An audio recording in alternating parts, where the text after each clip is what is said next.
Hey guys, in this video we're going to take a look at how you can allow Apple TV downloads to include subtitles for each of the languages in audio languages on the iPhone 14 series. First, let's go back to the home screen by swiping up at the bottom of the screen. On the home screen, tap on Settings, and in Settings, go down and tap on Apple TV. Next, go down and tap on Languages.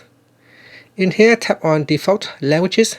Tap on the toggle button to switch off the default language, and then tap on Add Language. In here, select a language that you want to download,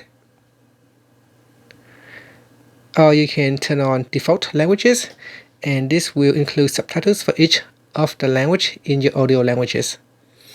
If you turn off default languages, then you can download each of the language that you have selected in the list here. And that's it. Finally, you can swipe up to go back to the home screen.